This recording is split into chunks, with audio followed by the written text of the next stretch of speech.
സന്നിധാനത്തെ ജോലിക്ക് അപേക്ഷിക്കുമ്പോൾ ഷാജി ചേട്ടന്റെ ലക്ഷ്യം ഒന്നു മാത്രമായിരുന്നു, നിത്യവും അയ്യപ്പനെ തൊഴണം. അതിന് തന്റെ പരിമിതി ഒരു തടസ്സമായില്ല. നവംബർ 13 മലയിലെത്തി. വൃശ്ചികം 1 മുതൽ മല കയറി വരുന്ന ഭക്തർക്ക് കുടിവെള്ളം കൊടുക്കുന്ന ദേവസ്വം ബോർഡ് സംഘത്തിന്റെ ഭാഗമായി പാണ്ടിത്താവളത്തിലും. മുൻപ് അയ്യനെ കാണാൻ വന്നിട്ടുണ്ടെങ്കിലും ജോലിക്കായി എത്തുന്നത് ആദ്യം. ഞാൻ മിക്കവാറൊക്കെ അമ്പലത്തിൽ വരാറുണ്ട്. ഈ പ്രാവശ്യം 10 ദിവസം അയ്യപ്പൻ്റെ അടുത്ത് തന്നെ നിൽക്കണമെന്നൊരു മനസ്സിൽ തോന്നി. വേറെ നമ്മുടെ കൂട്ടുകാരൻ പറഞ്ഞ ജോലി കൊണ്ട് അപ്ലിക്കേഷൻ കൊടുത്താൽ കിട്ടും.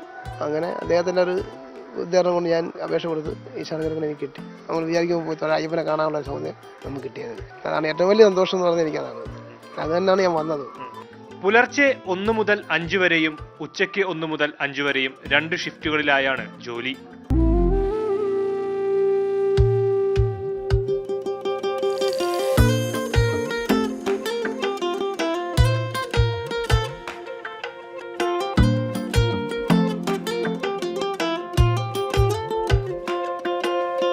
പ്രീ ഡിഗ്രി വരെ പഠിച്ചിട്ടുണ്ട് കൊല്ലം ചവറ സ്വദേശിയായ ഷാജി ചേട്ടൻ.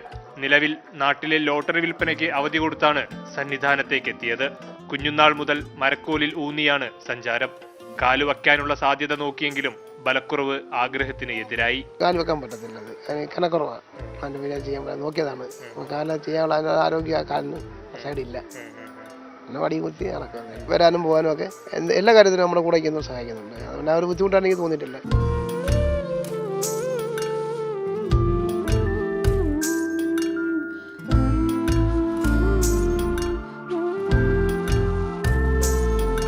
വരും വർഷങ്ങളിലും അയ്യപ്പനെ സേവിക്കാൻ വരണമെന്നാണ് ഷാജിയേട്ടന്റെ ആഗ്രഹം. ഷാജിയേട്ടനും പ്രേം ശശിക്കുമൊപ്പം വിഷ്ണു പ്രകാശ്, മാതൃഭൂമി ന്യൂസ്, സന്നിധാനം.